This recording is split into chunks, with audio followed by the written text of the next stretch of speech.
na normal malibugan, na normal makaramdam ng pagnanasa sa kapwa mo.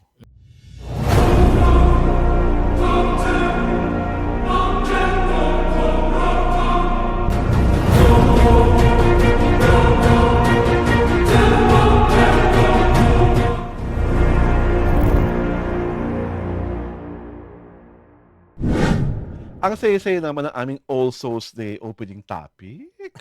Hindi ba? Pasok na pasok sa dalawang letters ng aming show. Ito po si Alwin Ignacio, The Diva That You Love.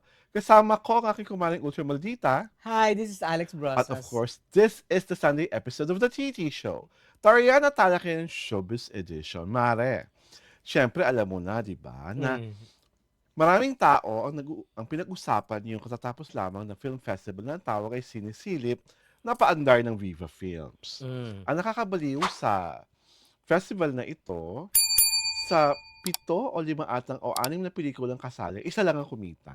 Ay, which is? Dream Boys, Ah, na pinagbibidahan ni Tony Labrusca. At ang the rest, alam mo na, Plapchina to the highest. Scene of the highest order. Ay, At ito ang nakakabaliw sa lahat. Nung nag-awards night, everyone was expecting that Tony Labrusca will bring home the bacon as best actor. And lo and behold, he didn't. he did not. At ang tumalo sa kanya, ay talaga namang magaling na aktor na si Martin Del Rosario para sa pelikulang Haplos sa Hangin. Number 1, na gusto kong malaman, kung meron kang unang hahaplusin, si Tony or si Martin, kanino ka? Kay ano na lang, kay Martin. Martin because? Martin because he's reachable. Oh! Diba? He's reachable, I think. Because he doesn't have the aura of kasi parang si Snooty. Snooty Serna, si Mhm. si Tony Labrusca, di ba? Okay. Parang, of course, pwede ko naman siyang makatapat, di ba? Oo. Mag-Inglesan kami, you want the conversation in oo. English, I will give you that. Pero kasi si mas down to earth, I think, Okay.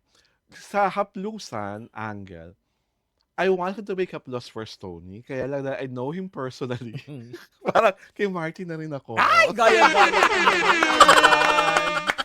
But kasi, both Martin and Tony are, I think, two of the most intelligent And daring. and daring actors that we have nowadays. Mm-mm. Especially si Martin. Si Martin po, dun sa play na Anino sa Likod ng Buwan, na kasalukuyan pa rin palabas, nagpapakita po talaga siya.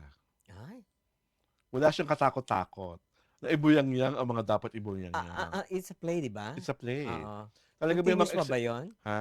Continuous pa ba? Ano, second run na nga ngayon. Mm. Talagang Martin Del Rosario is one of the bravest actors to do a full Pero frontal. hindi naman full frontal. Full frontal scene yun kasi binaba niya talaga yung pantalon niya. Pero nakatalikod. Hindi. Ngayon may mga eksena na nakaharap Ay! na pinapakita niya na talaga. Kunyari, tapos mag-sex, aakyat yung brief. Ay, Na ganon. talaga? Ganon siya kadiri. Kasi nga How naman, can I watch it? Tara! Oh my God! kasi po naman talaga si Martin, kahit po flaccid, gifted, Oo. hang talaga siya. Hang...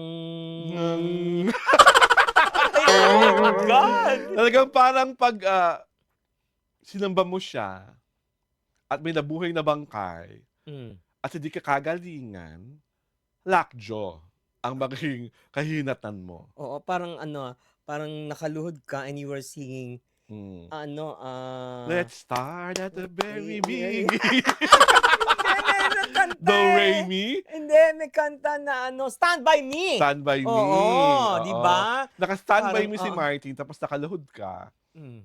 mumuwalan ka for sure. Mm. At malalakcho ka kung You di ka nga think? kagalingan. You think? Yeah? Eh, ikaw kagalingan ka! Hindi ako! Bumagino ka rin! Diyos ko, I am not an Alwin Ignacio. Hindi ko kaya yung versa. Tara! Ay! Hindi akong versa ha. Power bottom ako. Ako na napunta! My Si God! Tony Labrusca naman, dito sa their movie Dream Boys was not only, was X twice. Nung third viewing, ang ginawa ni Director Rodina Singh Iniklian Is na lang Rodina ano ba yan? Bading trans ba yan? woman. Trans Bading woman? before, ngayon trans woman na. Okay. Oo. So, iniklian niya yung mga, kasi sobrang extended ng mga love scenes ni Tony Labrusca and AJ Halorica. AJ Halorica is a trans woman na kiniingita na ng lahat ngayon. Kasi nga, Nakalaplapan niya si hindi na, ano? talaga, simulated sex act scenes nila ni Tony Labrusca. Ah. Yung mga fantasya ng trans woman, Mm. nagawa niya sa pelikula. At si Tony Labrusca ang kanyang May boy pumping toy. scene. Yes! Ay, so nakita yung Pechina. Yes! Ay, yung notes siya. Wala naman. Ay! Kasi pag pinakita yung notes niya ni Tony, hindi na mapapalawas talaga yun. Hindi. Yung yung sa online. Charot! Director's cut version. Oo, di Ayaw ba? ni Director Rudina na director's cut. Wala siyang ganung cut. Ang ginawa niya lang, iniklian niya lang yung mga love scenes. Kasi yun lang naman na reklamo ng MTRCB. Sobrang mahaba. Diyos ko. Hindi ko pa alam yung dila ni Tony yung mahaba. O yung may ibang mahaba sa kanya.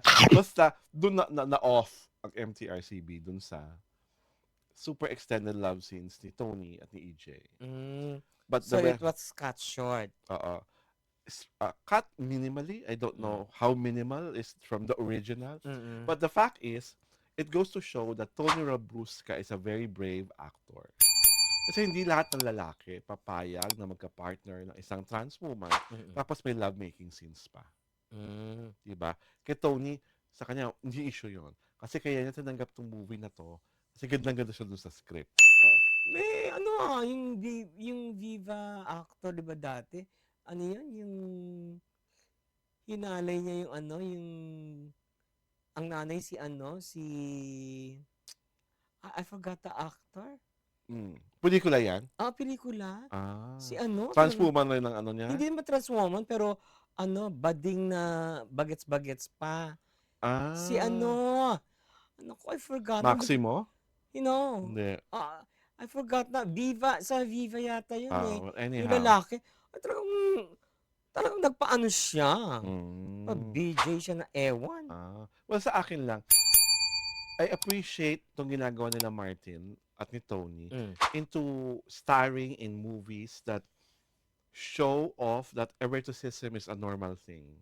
Na normal malibugan. Na normal makaramdam ng pagdadasa sa kapwa mo. And I really think at this day and age, na it's 2025, we really have to normalize it. We do not have to make it appear na pag nakikita mo sa sine, gagayahin mo sa totoong buhay. Kaya nga for adults ang movie, di ba? Ang premise doon, adult ka, alam mo ang tama at So, mali. sino nanalo sa pala? Best actor nga si Dream Boys ang Best Martin. Picture. Si Rodina Singh ang Best Director. Tapos si Martin ang Best Actor. Perhaps daw sa hangin. Hindi ko alam kung ano yung iba pa yung mga winners. Kaya lang natin sila napipit kasi sila yung parehong hunky. Diba? Tapos parehong daring actors. And I hope one day magkaroon sila ng movie together. Parang sila? Tony and Martin. Parang yung sa pelikulang Eskrima. Parang yung before yung Kogi Domingo and diba? Sino yun? Sid Lucero, di ba? May ginawa sila, Parang, di ba, palaban din yun? Pwede silang gumawa na. Muli ang title nun. Muli ba yun? Di muli. Diba? Muli to. Diba? Hindi. Mas maganda talaga Eskrima. Para akala mo action. Akala mo nag-a-arnis, nag-i-iskrimahan. So, fencing to talaga. Fencing of the Tapos mabibigla ka na lang. Of the gay kind. Iba naman pala ang ini-iskrima nila. Diba? Saya nun. Iba rin yung mo. Yung line of thoughts mo. Kaya nga, alam mo, iba. si national artist Ricky Lee, lagi na akong, minsan pag meron siyang scriptwriting workshop, pinipm niya ako, Alvin, kailan ka ba mag-scriptwriting workshop sa akin? Sabi niya, ang dami-dami mong yung loka-loka idea. Sabi ko, Sir Ricky, wag na po. Kasi baka pag ako po sa mga scriptwriting workshop, pero lahat autobiographic. Gusto ko, paano ba?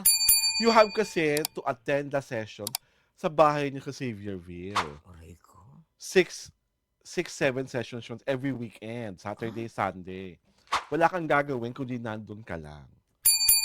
Talagang pagtuturuan ka niya kung gumawa ng ideas, ng ganyan, ng ganyan. Kasi unang workshop is, kunyari itong mag. Ang unang test, gawa mo to ng kwento. Mm. Ganun siya. Tapos ito, ballpen. Mm. Tapos eventually, bibigyan niya sa'yo yung mga patterns on how to write a script. Mm.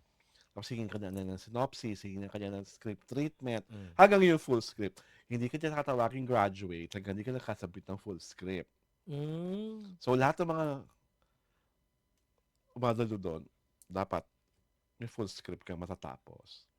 Tatanungin ko siya kung kailan gusto mo, attend tayo. Oh, pero kasama ka, gusto ko. Oo. Basta weekend yon palagi? Oo, Saturday, Sunday. Mm. Libre yun. Libre yun? Oo. Yun ang parang ano niya, paying it forward to Mm-mm. the community dahil nga, di ba, scriptwriter siya. Mm-mm. Gusto niya mas maraming kwento ng mga Pilipino ang nalalabas sa mga pelikulang Pilipino.